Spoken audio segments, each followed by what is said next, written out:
Welcome back to the Non-League Goalmouth from us here at the Non-League Paper. My name is Matt Badcock. I'm joined by our executive editor, John Couch, and our man in the Northeast, Mark Carruthers. Chaps, good to see you again. How are we? Yeah, good. How are you? Oh, I'm very good. It was a busy weekend. Last weekend in the trophy, wasn't it? We had quite a few shocks. Step 2 teams ruling the last 16 and into the quarterfinals. Was it 4 Couchy of the 4 of the 8 Step 2, split between National League North and National League South. So that was a good talking point. Maybe we should start there. We've obviously had Horsham causing another upset. Marine beating Tamworth on penalties, and Kidderminster getting through against FC Halifax on penalties. Horsham beating Scunthorpe, I should say, as well. And then obviously Southport won the all National League North game against AFC Fylde. So we'll run through the draw quickly. Southport, they're at home against Yeovil. The way the draw has fallen is quite interesting as well. All the Step 2 teams at home. Southport at home to Yeovil. Horsham will be welcoming Southend. Marine have got last season's semi-finalist Woking, who navigated that tricky game against Walden and Hersham, and Kidderminster will face Wealdstone, who Wealdstone obviously smashed Forest Green in the end. And I think, Couch, I'll come to you first. Do you think, you're kind of looking at Southend, Yeovil, Woking, Wealdstone, obviously as the favourites on status, but the other clubs in there, Southport, Horsham, Marine, and Kiddie, will be thinking, "Ooh, can we get into that semi-final?" Yeah, I mean, you'd think so, wouldn't you? You think that the National League clubs, this will be their playground, but it's just not working that way in the trophy this year, or indeed hasn't done for a few years now. And you only have to look at Spennymoor Town last year, getting all the way to the final, and all of a sudden you see sort of clubs of similar ilk in those quarterfinals. And as you say, they'll be rubbing their hands together. What a great draw! Going to last Saturday's fifth round in a minute, but what a great draw, to see all 4 National League North and South clubs at home to National League League clubs. It really is a lovely symmetry to it, and it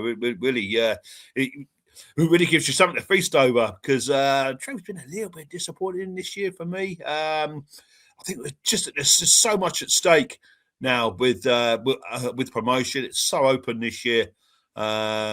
The big guns have obviously decided that it's too much to juggle a title chasing bid and an FA Trophy game in an FA Trophy run, which I totally get. FA Trophy games are on Saturdays, so every Saturday you use playing an FA Trophy game, and you have to play a National League game on a Tuesday night to catch up. So factor 3 or 4 of them.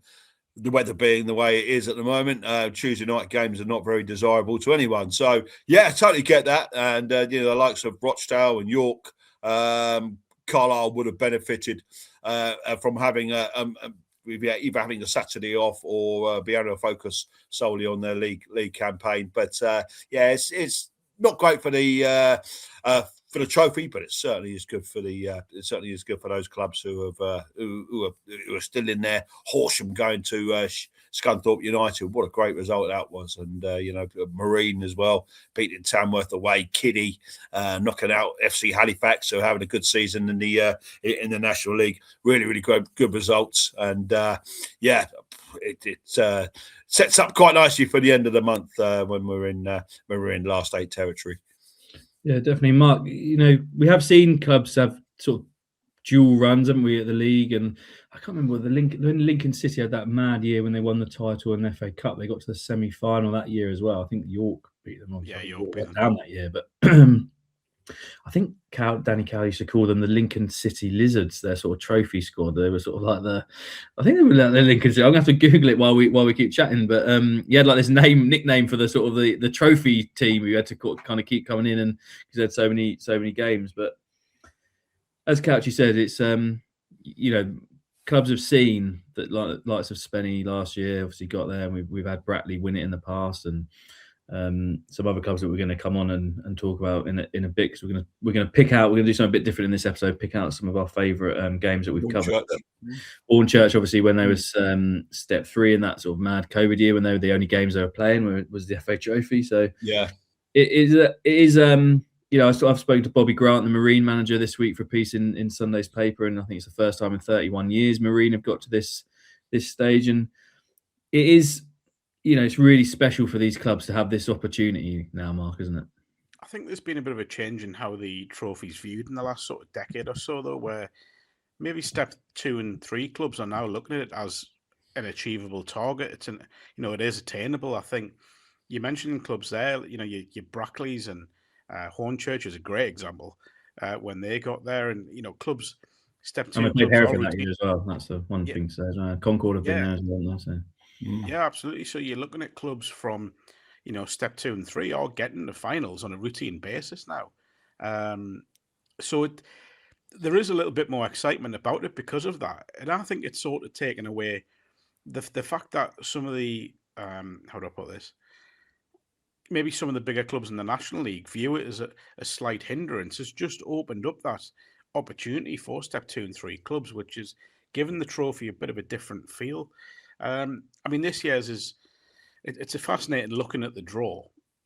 You talk about the shock results of last weekend. I think you can put in, even though it was a step 2 clash, Southport getting a win against Fylde was a shock because of, they're having contrasting seasons. Fylde are looking at promotion, whereas Southport are sort of struggling at the bottom half of the table. So even that was a shock in itself. So it's been a really fascinating competition. Not a great one from a Northeast point of view, I will say.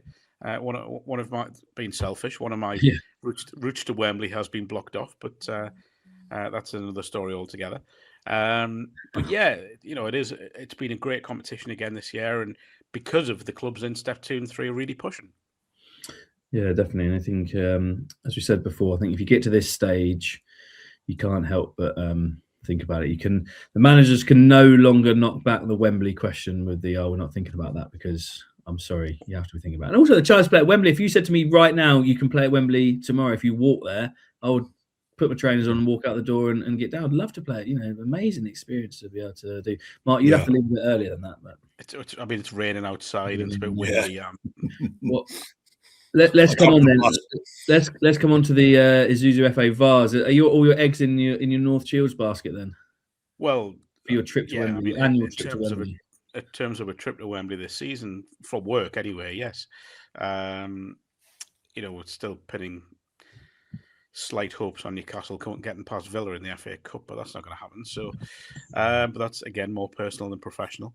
North Shields. Been there before with them, and we'll talk about that later on as well. Obviously, 2015 Vase winners, when the Northern League clubs were monopolising the competition for a spell. But yeah, it is North Shields, and the fact that they have players within the squad still who were there when they beat Glossop at Wembley. The management team were part of the backroom staff to Graham Fenton back then. There are very different North Shields now. New committee in place and sort of rebuilding after a difficult period.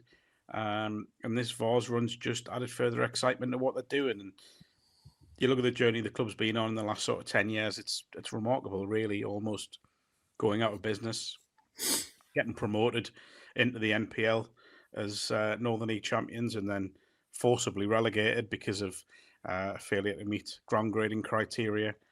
It has been a decade of ups and downs, to say the least. But tough one at Coventry United on Saturday on a 3G pitch. Fortunately for North Shields, they've just played a competitive game on a 3G pitch at Childen, so they have got that match practice on that as well. But if they can get through this one, then anything can happen. Yeah, definitely. Couchy, there's obviously 8 games on Saturday, weather permitting. As we say, we're looking out our windows and seeing the rain pouring down. But 8 games on Saturday, Couchy. You've got some big names in there, sort of former glories, former non-league glory names like Droylsden, and see Fisher popping up, and you've got Downton with Brett Pittman up front against. I know you spoke to Lymore Gardens. You spoke to the manager there for last week's paper. Obviously, we've still got Whitstable Town in there, last year's winners and the holders looking to defend their title. It's again, you get to this, you can get through this one, get into this quarterfinals, and it's very much game on, isn't it? Yeah, very much so. Especially in the Vase, it's a very special competition in that you're literally taking a trip into the unknown every time you arrive at a new ground. It's you never know what you're going to get with them, but you always get good competitive games that invariably go the distance. Don't get many thrashings at this stage of the competition. They're all decent sides, and they're all willing to give it their all. Literally, this is their season here in a nutshell. They're 2 games from Wembley, or 3 games from Wembley in this case. So yeah, I mean, they'll be going there with absolutely nothing to lose. And yeah, I mean, I look at some of the clubs on view. We've always spoken about North Shields, big famous name. Fisher, as you mentioned. Well, I remember watching Fisher not too long ago. I think is it the closest club to Central London, aren't they? Fisher, I think. Yeah, so it's great to see them back. Yeah, and Whitstable Town. I mean, we watched Whitstable Town, didn't we, last year at Wembley, and they were excellent, weren't they? And yeah, they're just going about their business nice and quietly. They're going well in the league as well. I still think they're the team to beat. They're showing some great form in the Vase, scoring goals for fun. And yeah, I think if you can avoid Whitstable, then yeah, I mean it really opens up. But yeah, I think Jamie's boys are going to be the team to beat again this year. Maybe he'll bring himself out of retirement if they do get back there and have one more swan song at Wembley. Jamie Coyle, the player manager who retired at Wembley last year as a Wembley winner, which isn't bad. But one of the things that kind of you sort of struck me then when you were talking about, go on. Could be the first team to retain it since Whitley Bay. I was thinking that. It's kind of one of those things I sort of wanted to say, but then you sort of. I think it would be. Yeah. Newport Pagnell got to 2 finals, didn't they? But they lost the second final. Yeah, they did. I think you're probably right. I think it probably is Whitley Bay. Yeah. Yeah. Well, a little way to go for the 3 on the spin that they did then as well, didn't they? So that was that marked the start of my time at the side of the paper. And a memorable trip down to Poole Town in one of the semi-finals when Lee Kerr, I think it was Lee Kerr, scored a last-minute free kick to make it 2-2. Did Paul Chow score a hat-trick in the second? Do you remember? So, yeah. Probably. Probably, yeah. I remember there's been this sort of thing about him being Poole fans calling him a donkey on the fans forum or something, and he sort of went and whacked a hat-trick in a hat-trick in the in the semi-final second leg, I'm sure, but that could be my memory fading. But one thing, Mark, that sort of struck. Go on, sorry. One of his teammates, Paul Robinson, described Paul Chow as the worst footballer he's ever played with. Because he just knew how to put the ball in the net, which was quite important. But yeah, maybe other stuff didn't have to. Well, I think when you score that many goals, you don't have to really worry about the other stuff. Surely let everyone else score that. Of course you don't. That's what I'd say. Hardest part of the game. Yeah, scoring a goal. That's why we're all sat here. Yeah, exactly. Yeah. Mark, you sort of, when you're saying about North Shields and Graham Fenton, it sort of struck me about a kind of what I sort of like about the Vase a little bit is that kind of, there's more technologies come into non-league now. You go to every sort of step 5 and 6 game, and you see the sort of the analysis cameras, and players have got GPS vests and all that. So there is sort of more than ever, but it's still kind of one of those, more sort of stripped back where you kind of have to go out and watch the opposition or get somebody to go and watch them in the flesh. And I always remember Graham Fenton sort of talking about dashing down. I think North Shield had a game off, and he had to I'll jump in my car and drove down to Kent to sort of watch someone in person. And that's what Jamie Coyle did last year. He sort of said, felt it really important to actually go and watch teams so that they could see, how players react when things don't go for them, how the sort of the instructions come on from the management, and actually being there in the flesh. And that sort of, do you feel like the Vase is still that kind of bit of that throwback to that sort of attitude and preparation? I mean, I always remember speaking to Nicky Gray before Morpeth against Hereford, in 2016, it would have been. And Nicky went to watch Hereford 5 or 6 times. And it's not a short journey, by the way, Morpeth to Hereford. And then I remember the sort of 2 weeks before the final, when you're starting to piece together previews, speaking to Peter Beadle, and sort of saying, you know, have you seen Morpeth? Have you been to watch them? And he said no. And then obviously clicked onto my accent, and he said, "Are you from the Northeast?" And I was like, "Yeah." Have you seen much of Morpeth? And it was one of those where you go, I'm not doing this. Like, no, that's not happening. Yeah, they play 3 at the back. Yeah, but it happened in the I think it may be North Shield semi-final. It happened as well. Where I can't remember the player. I want to say Erith and Belvedere, but I don't think it was. I think that might have been a quarterfinal. I think that was that rings about. I think that was the game that when I was talking to when thinking about Fenton jumping in his car, I'm sure it was down to Erith. Yeah, and they played Phoenix Sports as well. But again, I can't remember if that was nearly around. But anyway, so you're right. I mean, it is one of those where it is back to how it used to be, where you got in your car and you went and watched. Well, you get your contacts book out and see if someone knows things. And do you know what? A lot of managers that I speak to at that level, sort of 5 and 6, they don't want to rely on VO. They don't want to watch. Other analysis cameras are available, by the way. They don't rely. Unless VO want to sponsor the podcast. Yeah.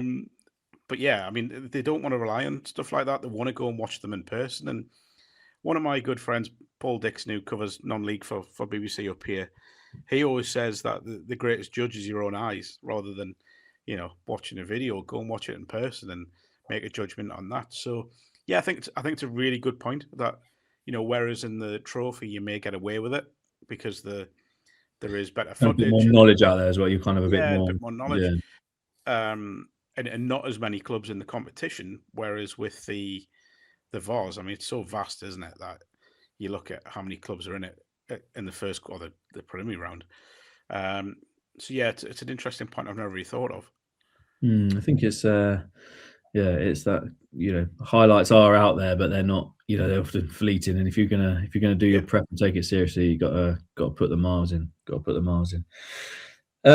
Obviously, this weekend, Couchy, we've sort of talked at great length about the National League title race, so we won't sort of wang on about it again too much, because we're sort of obviously the last couple of episodes we've done of this, we have talked at great length, but we must mention there's more than a couple of huge games in the National League this Saturday. Obviously, Rochdale against Carlisle. Rochdale getting that big win in midweek against Bournemouth. We talked about this mad February that everybody's sort of getting into now. York Forest Green, and also, you know, you can throw Scunthorpe Southend in there as well. I know Southend maybe slightly out of it, but Scunthorpe certainly aren't. But Southend out of the title race probably. 3 huge games there in the National League title race, and ones we'll be really keeping our eye on Saturday, seeing what those when we're in the office, seeing how the goals going. Certainly are. I mean, wow, what a weekend! We were just obviously we were doing our preparations, weren't we, early on in the week, and we kind of knew it coming. So we wrote that feature in the NLP last week, and we touched upon it on here last couple of weeks. But you know, it's amazing, really, that I will say that for the 4 big guns. I mean, I don't want to be disrespectful to Bournemouth or Scunthorpe or anyone else in there, but the fact that York and Forest Green is it? Yes, York and Forest Green, Rochdale and Carlisle. There, of course, it is. Yeah. In fact, all playing each other on the same Saturday. Got Scunthorpe and Southend as well. Big crowd expected for that one as well. All on the same weekend.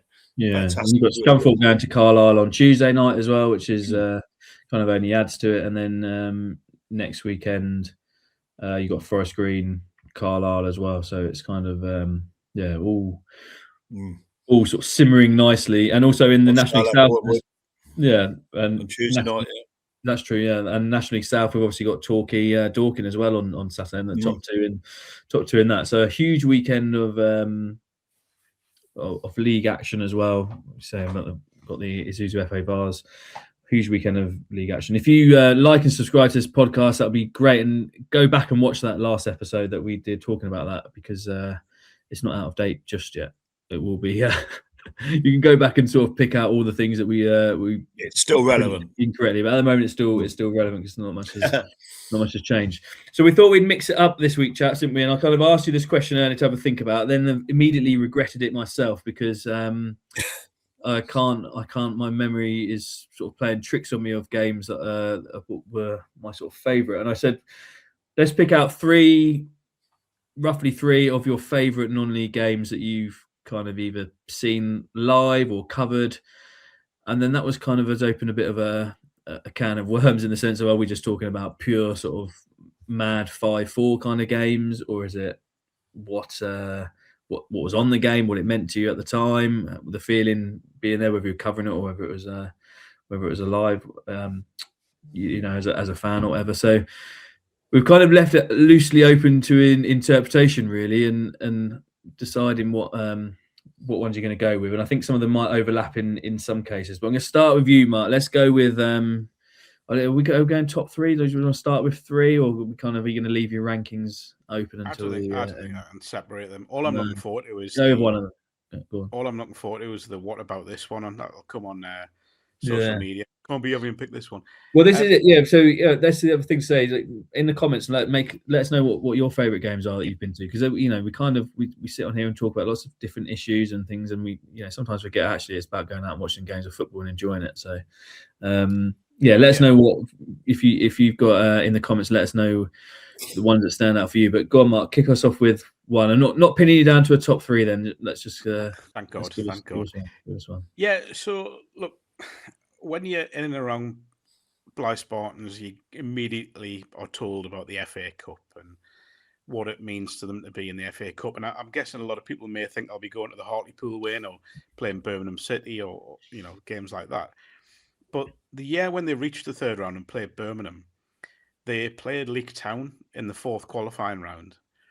And it was just one of the most extraordinary games of football I've ever seen, where it was, let me get this right. I'm going to have to, my mind maybe playing tricks on me here. Leek first half were unbelievable. And I think went in 2-0 up. Spartans had barely laid a glove on them. And if it wasn't for Peter Jeffries, the Spartans keeper, it would have been game over. It would have been a 5 or 6 at half time. And then I think by roughly around 65 minutes, Spartans had turned the game on its head and were at 3-2 up. Robbie Dale, Neil Hooks, and Stephen Turnbull, I think, scored. And then they got another one, Jarrett Rivers, who scored the winner at Hartlepool in the second round. He scored a brilliant goal. So they were 4-2 up. And then I think like 90th minute, Leek got a penalty to bring it back to 4-3. My timings might be out here because this is like sort of 12 years ago now. And then Leek got a penalty with the last kick of the game, which to this day I still don't think was a penalty, but adds to the drama. And I'll absolutely apologise wholeheartedly if I've got the player wrong here, but I want to say Andrew Kinsey took it and put it over the bar. Spartans took the goal kick from that, and the referee blew the whistle, and that was, 7 goals, 3 penalties in the game, I think, in total. Just the most remarkable, eventful, dramatic game I've ever seen, and obviously meant Spartans were in the first round once again. So it was just brilliant seeing. They took a lot of supporters down to Leek, and I watched the game with Nathan Buddle, who was one of the Spartans defenders at the time, but was I think he was suspended or injured, one of the two, and going through it with him and seeing his emotions because of what it meant to him to get to the first round proper. Just an incredible day. And I still say the best game I've seen, full stop. Yeah, like you say, it's kind of the stuff around it sometimes, isn't it, as well? Obviously, a bit of a bonkers one. Couch, I'm sort of going to kind of guess one of your that you can talk about now because you've had a bonkers. I can't remember what their final score was in that one, but go on, take it away. What was one of the high scoring games you went to in that time? Are we talking Wrexham? That's what I'm thinking you're going to say. Yeah. I mean, that's the one that immediately sprung to mind when you're when we were discussing this. Wrexham Notts County, right? Yeah, Wrexham Notts County. Sorry, yeah, 3-2. Wrexham won, and it was a huge game. You probably know this, but the incredible thing about this game is that it wasn't even 3 years ago, and now Wrexham are challenging for a place in the Premier League, which is absolutely incredible. Really, not 3 years ago. Not even 3 years ago. I'm pretty sure. I stand corrected on that, but Notts County. You're right. You are actually right. Not that I ever doubted you, Couchy, but it was April 10th, 2023. It sounds like you doubted him. I would never doubt him, Mark. I've said that. Notts County, even Notts County themselves, with the top end of League of League Two, and back pulling in huge crowds as they always did in the National League anyway. Yeah, it was. Let's say Easter bank holiday. Only about 3 weeks of the season to go. Both of these teams are absolutely flying. They're both going to amass 100+ points. Probably, I think they already scored over 100 goals each. And these were the two biggest clubs in non-league by a mile. And they served up an absolute classic. I can't quite recall. All I recall was John Bostock's unbelievable goal for Notts County. An unbelievable penalty save from Ben Foster for Wrexham, and they scored a very, very late. They scored a very, very late winner as well to win 3-2, and that just gave them a little bit of a gap that proved just about enough come the end of the season. It was an absolutely stonking game of football. 10,000 at Wrexham. I think if the stadium wasn't under construction, then they probably could have got another. They probably got another 10,000 plus in there. It was a huge day for non-league. Although technically, sort of looking back now, you think not really a non-league game, was it? I mean, you two massive football league clubs. One looking at going into the Premier League, and one looking at heading into League One. But at the time, it was a non-league, and I think it was probably the time where people sort of looked at non-league. That those from the outside sort of looked at non-league. And the big pro, it was like dubbed as like the biggest game in non-league ever. Yeah, that's it. I mean. I'm guessing that they're probably basing a lot of three-up campaign arguments on this season and those two achievements, and Wrexham in particular, what they've gone on to achieve. It was just it was a very, very poignant sort of occasion really for Wrexham, because obviously it was the American owners come in, and Ryan Reynolds was absolutely everywhere, and he's gone on to him and McElhenney have gone on to deliver what they set out to achieve. So good for them. But great day. Proud to be a part of that. There was a lovely redemption story from the game as well, wasn't there? Where Kedwin Scott missing the penalty, but then scoring the penalty at Wembley to send them in the football. That was the whole huge thing, wasn't it? Because obviously Elliot Lee scored that goal, and then they had this penalty at the end, and there was a lot of kind of obviously Macaulay Langstaff has scored all those goals, and none of them were penalties. And then this penalty, and that Kedwin stepped up. Obviously Ben Foster's made a it's a strange one. But that's kind of how it'd been all. That's how it'd been all year. That he hadn't taken. Macaulay Langstaff hadn't been taking penalties. Kedwin's an excellent penalty taker, by the way. Still is. Obviously, then you get to the final against Chesterfield that goes to penalties. Macaulay stepped up, I think, with the first one and scored.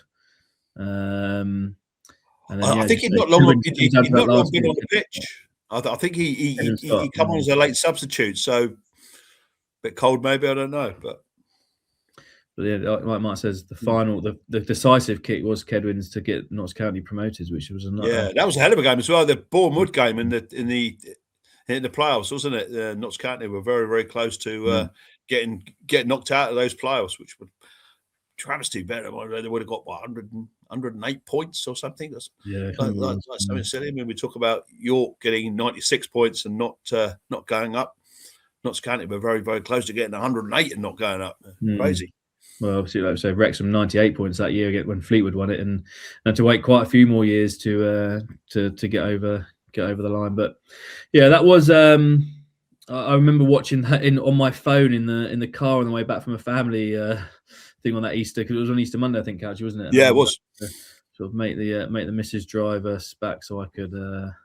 Ask the missus to drive us back so I could keep an eye on that game, and not expect it to be quite as sort of bonkers as it was. I was coming around the M25 thinking, what is going on here? This is absolute madness.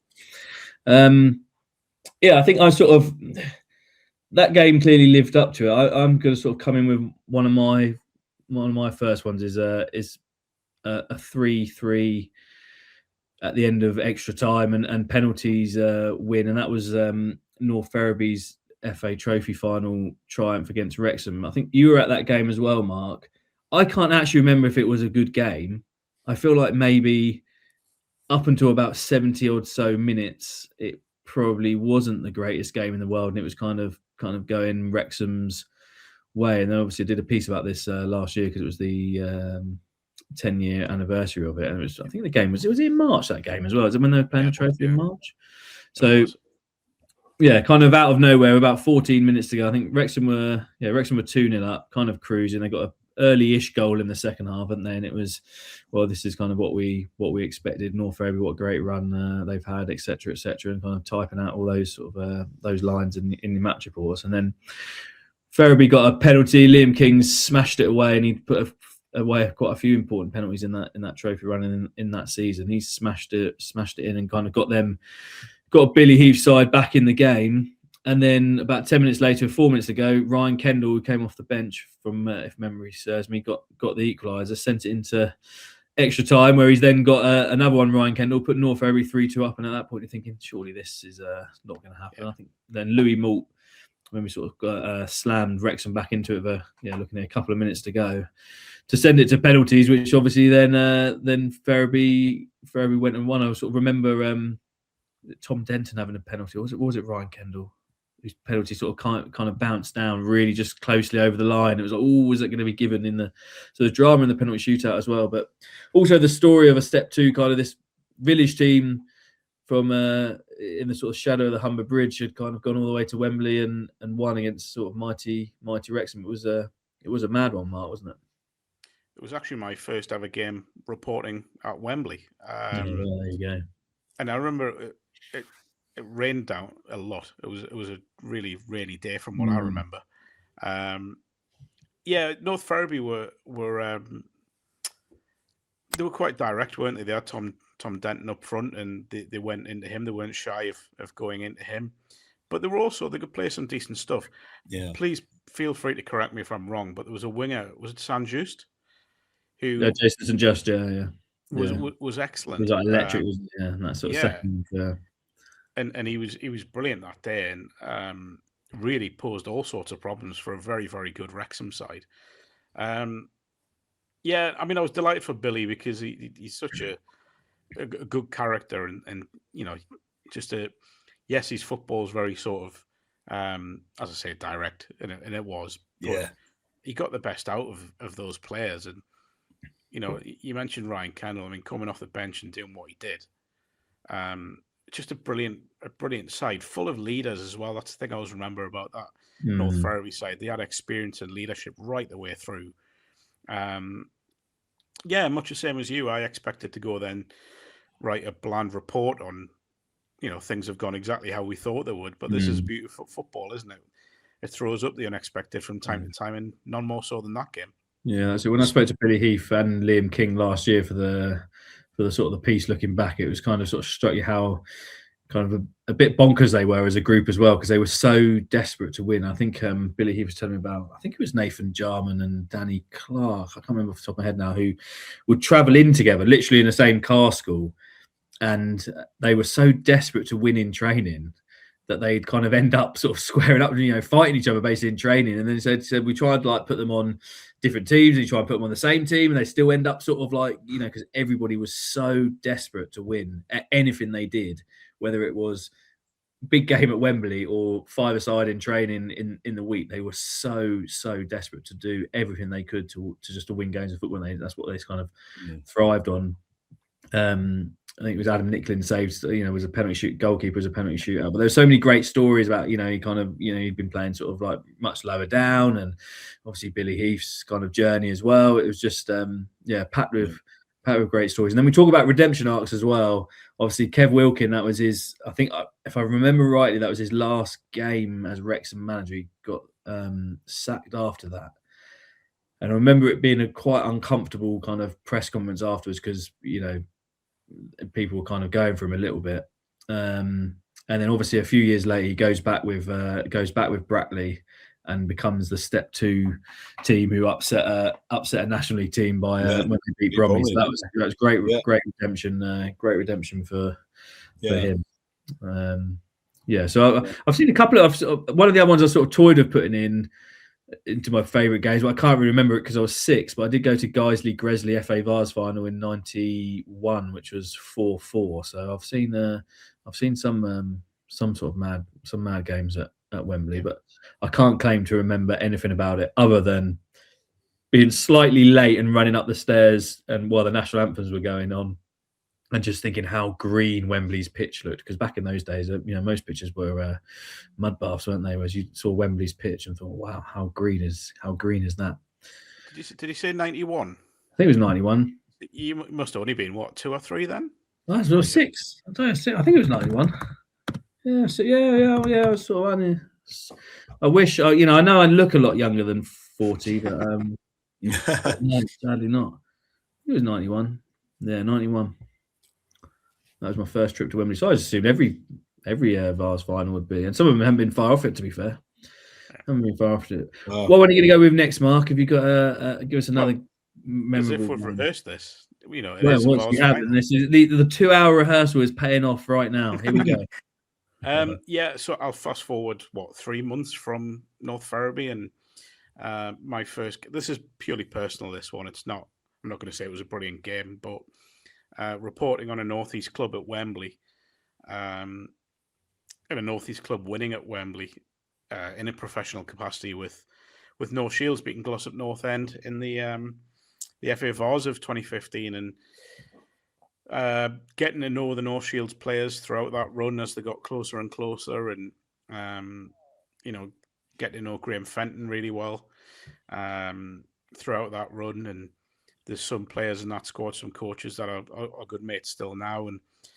And I'll draw on Gareth Bainbridge. I think the first one I'll draw on for the experience he had, because Gareth got the equaliser. Glossop went ahead, deservedly went ahead in the game, but then Gareth got an equaliser. I genuinely can't remember the timings. It's such a blur. But he scored. He was the main man goal-wise, wasn't he, as well? Yeah, 100%. Yeah, he scored a header. I think about 3-4 months earlier, Gareth had lost his dad, who was obviously a massive part of his life, but also a massive inspiration when it came to football as well. And I wrote a book sort of 5-6 years ago, and Gareth was part of the book. And he mentioned that one of the last things he said to his dad was that he promised him that he'd score a goal at Wembley for him. So the emotions that you can see on his face when he does score, and he drops down to his knees and points up to the sky, and you could see what it means to his teammates. Just a remarkable moment. And then we mentioned Sanjust from North Ferriby, Denver Morris at North Shields had an unbelievable game in that one as a winger, and I think he set up the winner for Alan Forster. Got the winner. I can't remember if it went extra time. I feel like it did go to extra time. Yeah, it was extra time. Yeah, extra time. And then North Shields sort of saw it out and joined the growing list of Northeast clubs to win the Vase, and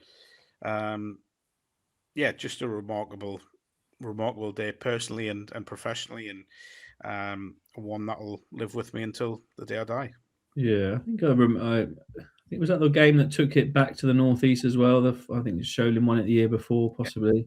West Auckland. Broken that kind of Northern League run, and then North Shields kind of got it back. But I remember interviewing Gareth Bainbridge in the mix zone afterwards as well, and sort of there's not many interviews I've done where the person you're speaking to has quite literally got sort of tears coming down their face, but he was very emotional, and you can't help but be pleased for people like, because it was kind of a more than a football moment. It was clearly a life moment in a sort of defining period of his life as well. So it was great to see. Couchy, come on, what's your next one? Where are you going to go with your next one? To be honest, I'm changing my mind. I found an old article we did a few years ago, back in COVID, of kind of picking out my top 10 games, and I'm changing as we sort of speak. But what are you up next, Couchy? I'm like, I got 10 years on you, so I got more to remember, but for the life of me, it's so difficult. I've seen so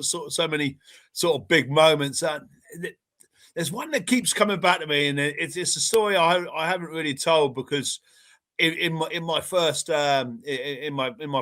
on the local paper in Aldershot, obviously covering Aldershot and Farnborough, they were the two main teams, so I didn't really get to see much else. I had a lot of contacts sort of lower down the pyramid. But it was one particular game. I went to my local club, Cove, and they played Camberley Town, and this was a combined counties league. This was, I think they were first or second, or they were the two top teams. Both clubs had former players in their sides, so the players knew each other as mates. The managers were best mates. Cove's manager was Anthony Millerick, who was director of football at Hartley Whitney. Got them into to step 3, and the Camberley manager was Dan Turkington, still involved, I think, down there. They were best mates, and it was a real grudge match. And as I say, I didn't really get to see much Step 5 football, so I was looking forward to it. I didn't go there with there were many sort of massive expectations, but oh my word, it was just probably the most passionate game of football I think I've ever seen, and it was such a great highlight for Step 5 football. It was a great advert for it. Every single player were flying into tackles, but it was all fair. There was two very, very sporting sides. As I say, these guys were best mates, but every single one of them had a real will to win. And it was just a blood, guts and thunder, a great game of football. I think Cove won 3-2. And it was just a joy to watch, and it was one of those games you think, well, just so pleased that I was there to see that, and it really sort of changed my perception of football at that level, and and made me think that it made me realise that players at Step 5 and 6 level, every time they cross that white line on a Saturday and a Tuesday, just the rigors that they go through and the passion they have for the game. Obviously, at that level, not a lot of them barely get any travel expenses. But it was just fantastic, and I'll never forget that. Great day. We talked about them the other week, Code. Did you manage to get parked in that car park as well, Couchy, or was that a bit of a? Yeah, that's it. Yeah, part of the day if you got parked in there. I think I live close enough. I think I walked there at the end. I had a couple of beers beforehand. I think it was. A few games down at Cove down the years. I think I'm gonna sort of think about Farnborough Darlington in the FA Cup was a good one when Farnborough went up there. And talked about that as well. That was 3-2. That was kind of a bit of a mad game. That's definitely got to be up there for me. But I'm gonna come in with another FA Cup game, which is. Again, I don't remember it being a good game at all. I can't remember anything about the game other than Matt Reed getting right under the skin of Joey Barton and Sean Raggett scoring a last-minute header as Lincoln beat Burnley But it was kind of the whole run, really. I'd been at the third round game Ipswich when they drew. Then they played Brighton after that. I think they beat Ipswich in the replay. Then they played Brighton after that, and then they got this Burnley draw, and kind of remember leaving really early to get up there for a lunchtime kickoff, thinking, there's no sort of no chance that they'll win this one, surely. And then kind of going through the game, and Danny Cowley talked to him before about breaking it down into 20-minute sections or 10-minute sections or whatever it was, and getting through each sort of phase of the game. And as it went on, and wasn't quite happening for Burnley, and you sort of think, oh, anything could happen. Get that sort of stereotypical set piece, but at least they've got a replay, and it's sort of all set up for this replay. And then a cross comes in from a corner, and Sean Raggett somehow squeezes header in at the far post. And I feel like I sort of let out an expletive when it went in, because you're thinking, is this actually just kind of like happened? Is this have they just got into the quarterfinals, and he's kind of like looking back through thinking, they've got into the quarterfinals. You think, I've never ever thought I'd be reporting on a non-league club getting into the quarterfinals of the FA Cup. And then in the sort of press conference afterwards, and I think Danny Carr, I think they had the call for match of the day already to kind of go on there, and it was just it was great because also you saw how much it meant to Lincoln fans as well. They'd had a pretty rubbish time since they dropped into non-league. I don't think they'd finished in the top half in the time since they'd come down. Obviously, the Cowleys had gone now on the back of a brilliant season for Braintree and a number of brilliant seasons with Concord, and they'd kind of completely transformed this club, turned it around, and this was kind of this huge moment for so many people. Players who'd kind of been further down the ladder and had to fight their way up. Not just Danny and Nicky Cowley, who'd kind of come from Step 5 football and Step 4 football. That's where they'd really kind of made their careers as such. So yeah, just a brilliant occasion. But I think it's like you said earlier, Mark, when you at these games, you think, well, I just can't. This is you feel like this is a moment. You're kind of like aware of that, aren't you? Yeah, I remember covering the Ipswich game because not Ipswich, sorry, Brighton, because Chris Hughton was in charge of Brighton, and that day they were just so much better. I mean, Brighton made changes, but even then, you still go thinking it's going to be a big stretch for a National League team to beat Brighton at the time. I think they were Premier League bound Brighton as well. Weren't yeah, they? well, they were on their way to it, weren't they? Yeah. Yeah, they were challenging for the championship title with Newcastle, and it was a good Brighton side. But did Tomori score an own goal? Was Tomori on loan from Chelsea? I feel like, possibly. But right the way through that run, like you genuinely didn't know where it was going to end. I remember watching I wasn't at the Burnley game, but I remember watching it. I was covering a game, I want to say Gateshead, but the thing that stands out, and you sort of mentioned him earlier, was when Joey Barton tried to get Matt Reed sent off by pulling his elbow towards his face and then going down. And it was like, what are you doing? Like, why? But that was the moment when I thought they've got them here, because if they're willing to, well, I'm not trying to box everyone in with Joey Barton in that Burnley side, but if they're willing to go to those levels, clearly they're rattled. And they're off the game, and just a brilliant. And obviously, I mean, I know we joke about the Cowleys, but just two great guys, and you were more pleased for them because of where they had come from than anything else.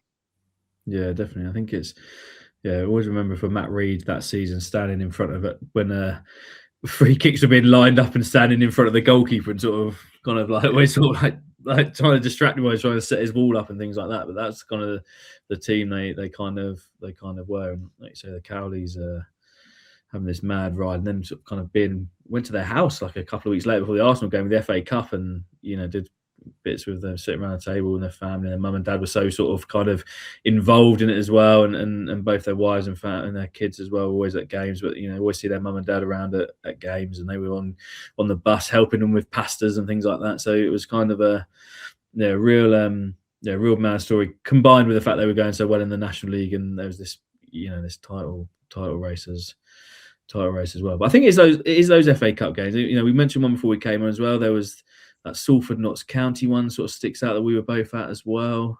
That was obviously Salford, kind of the Class 92 obviously had taken over then, and they were kind of all there, weren't they? But it was this still some achievement that game. Was, but at the same time with that one, I kind of went expect them to win because of the form they were in, and the fact that Notts were really struggling at the time. I think Alan Smith played for Notts County. They had a couple of players. I think Adam John Stead there as well. John Stead playing for I think so. Yeah, Adam Campbell was in the squad, who was in Newcastle a few years earlier. So that was a great night, but one where I think kind of expected Salford to do what they did to an extent. Yeah, my sort of really On weird TV, it memory was of that. Friday night, wasn't it? It's Friday night because my weird memory. I've had an absolute because I went up for a double header, and NLP expenses sorted me out of a travel lodge. Might have been a Premier Inn actually. Might have been a Premier Inn. Still Premier paying Inn. that back.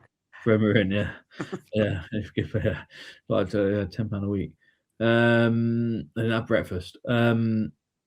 Yeah, going up on a Friday and it being an absolutely horrendous journey up, like really, really bad journey up. Kind of get into the hotel, and then having to get to this game, thinking, "Oh, this is just like a total nightmare." It was like a horrible night, wasn't it? It was dark, dingy, it was raining, and sort of getting outside the ground. It'd been so busy, and then just like being this parking space, just sort of like just there, like right. And I thought, I can't believe this. Thinking this can't be right. I can't have. I must be blocking something. Just sort of ditching the car, and then it was before they'd done the renovations of the ground, wasn't it? I remember sort of going in a sort of turnstile in the corner. I don't remember if they really had my name down properly, and sort of slipping down the bank to walk around the ground, and I'm thinking, oh, this is just like absolute chaos. And then seeing that game, then it was absolute carnage trying to get hold of Anthony Johnson and Bernard Moore in this sort of little pen, wasn't there? Kind of afterwards, and the sort of Gary like Paul Scholes, like trying to just sort of grab anyone you could just to get as much. And then next day I went to Auction and Barnsley, and Auction beat Barnsley in another upset. So I had a good double weekend of it. But these all, Ipswich Maidstone as well. That's another one that sticks out. Maidstone went there a few years ago, and again, you sort of kind of you're driving there thinking, I don't know whether it's gonna happen. And then when it is in that moment, you're like, wow, this is this is actually on. Let's have another one then, Mark. I think I'm sort of lost where we are, but have you got one more for us? Third one. This is my last one. Yeah. So obviously with the NLP, I tend to do features and a column, but not very often. I do match reports, but I do feel as if this one was fated to be the sort of game it was, just to annoy me with deadlines and such like on a Saturday night. It was a Saturday as well, wasn't it? Yeah, which is the Northern Premier League East Division playoff final in 2024. Two clubs I have a lot of affection for, going head to head: Stockton Town and Dunstan UTS. Both had remarkable seasons. Were still both fairly new to the level as well, and just produced the most ridiculous game ever. 4-4, went to extra time. Jack Maskell scoring a brilliant hat-trick for Dunstan, but somehow end up on the losing side. Kevin Hayes scoring an unbelievable free kick that eventually took the tie to penalties. Scored a free kick from about 25 yards, I would say, in extra time. That came after Michael Sweet, I think it was, in the 6th minute injury time. Sent the tie into extra time. Just a remarkable game that had everything. I am just looking at the match sheet here and some notes. There were, I think, eight bookings in the game, multiple subs, multiple goal scorers. Jack Maskell, fortunately for Stockton, I guess, but unfortunately for him, scoring a hat-trick and then missing, I think, one of the decisive penalties as well. But obviously being in contact with yourself, Batters, throughout the day and saying, look, I'm probably not going to make deadline here. That's like just 200 words anyway. Yeah, which I think initially it was 350, I think. And then it must be more than that, surely. Final 500. I think I managed to coax you up. Yeah, I think it was 500, and I think you sort of kind of tried to up it, and I was like, okay, I'll speak to the designers. It was one of those things where it was like, look, I can't do 500. There's just There's just too much going on. I think we had a little word with the designers who sort of bumped it up.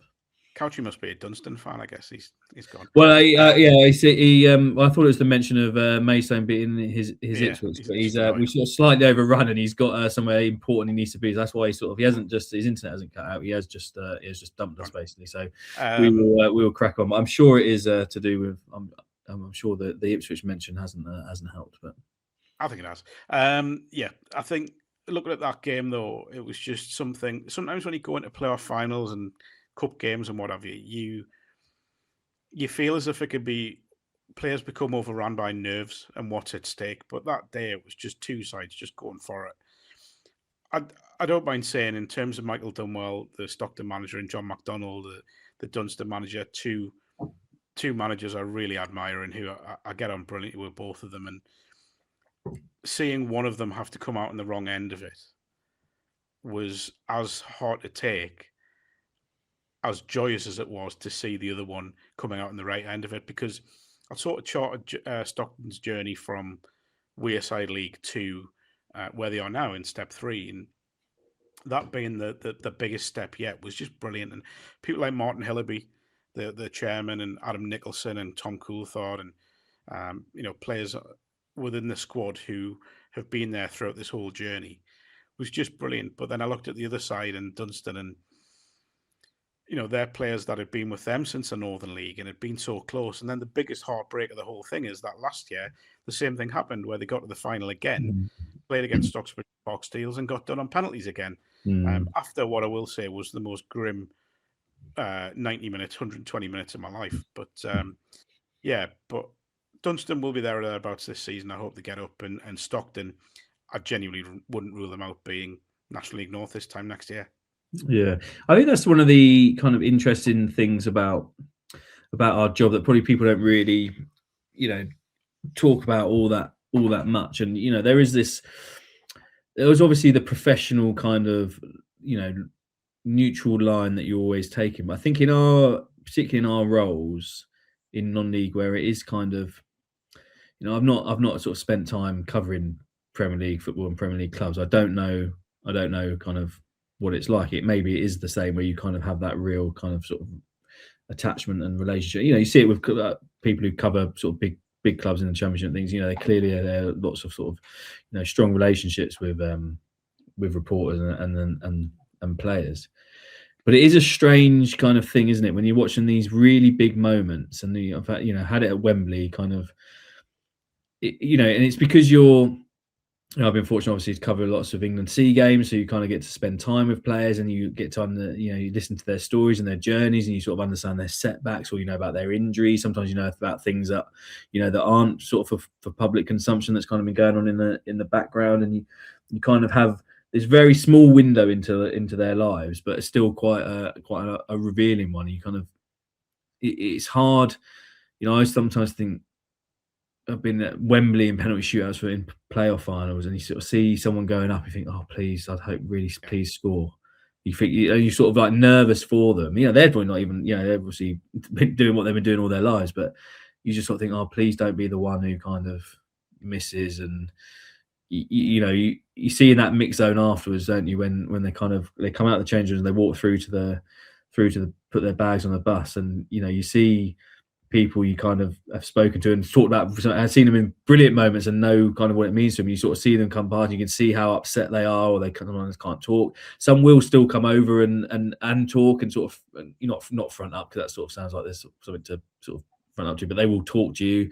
Some just can't bring themselves to, or they'll just come and shake a hand, and then you kind of, at the same time, you've also got that other side of it, where the next lot who come through a bit later because they've been celebrating on the pitch and in the dressing room and wherever else they've been, they're kind of coming through all sort of happy, and you're having those conversations as well. And it is this kind of really weird sort of mix sometimes, isn't it? As a non-league reporter. But I think at the top end, you look at it and it's like there is a distance, I think, between players and managers and journalists. There is some, do get a breakthrough, but I think at non-league level there is that closeness, there is that personal feel, so it is very different. I mean, I go back to Gateshead winning the trophy 2 years ago, having charted their journey from almost going out of business, and seeing people like Louis Story, who was playing for Hebburn Town in the Northern League just 2 years earlier, and then he's walking up the steps and lifting the trophy, and with a broken foot, by the way. I should say he didn't lift the trophy with his broken foot. That'd be ridiculous. Yeah, that would have been that was a memorable. Well, I did wonder why he was doing that. But yeah, there is that personal touch, and that's why I love covering the game at this level. Yeah, it does feel very much more. That realness to it, and you're seeing players. You can be really happy for players because you're seeing, like I say, what they've kind of come through, and then seeing them go on and achieve great things is brilliant. And you kind of see I think of like players like Andre Gray who've gone and played in FA Cup finals and in the Premier League. And I think not all that long ago we were sort of talking to you about how you used to ride your bike around Hinckley to get fit before when you played for Hinckley United. So it's the stories and the people are what make the game. Mark, we'll stop. We'll end there because we've been going on a while, man. I appreciate all your time. So yes, thanks everybody for tuning in. Next time, maybe we'll pick our favourite goals you've seen live. That will best goals you've seen live. Actually, just pure best goals. That'd be a good one to go through. But like I said, anyone in the comments, let us know the best games that you've seen. It would be great to hear from you. Thanks for tuning in. Make sure you like and subscribe and pick up our next episode next week. But we appreciate it, and we'll see you again soon. Cheers, Mark.